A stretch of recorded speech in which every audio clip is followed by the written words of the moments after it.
ናችሁ? ግሬስ ዴሊቨሪ ነኝ። ዛሬ ቅዳሜ ነው። ከኮንዶሚኒየም ኦርደር አለን። ከተማ ልንሄድ ነው። አብረን እንሂድ ጋይስ። ይሄ ሁሉ ሰው ታክሲ እየጠበቀ ነው። ምክንያቱም ታክሲ በጣም ነው የሚያስቸግረው እኛ ሰፈር፣ በተለይ ገበያ ቀን እና እንደምንም ባጃጅ አግኝተን ወጣን። ቅዳሜ እንግዲህ እንደዚህ ፏ ብላ ነበር አሰላ ላይ። ገበያው ይሄን ይመስላል በትንሹ።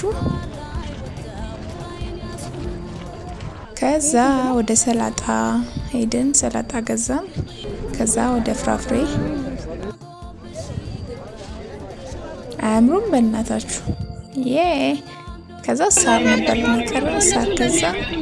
ፋይናሊ ተመልሰናል በዚህ መልኩ እና አሁን ወደ ውስጥ እንገባለን ማለት ነው። እና አሁን ደርሰናል፣ ውስጥ እንገባለን። በዚህ መልኩ ዴሊቨር አድርገናል። እና እናንተም ዲንሾ ከሆናችሁ ባዮ ላይ ስልክ አለ፣ ደውሉልኝ። እስከ ቤታችሁ እንመጣለን። ባይ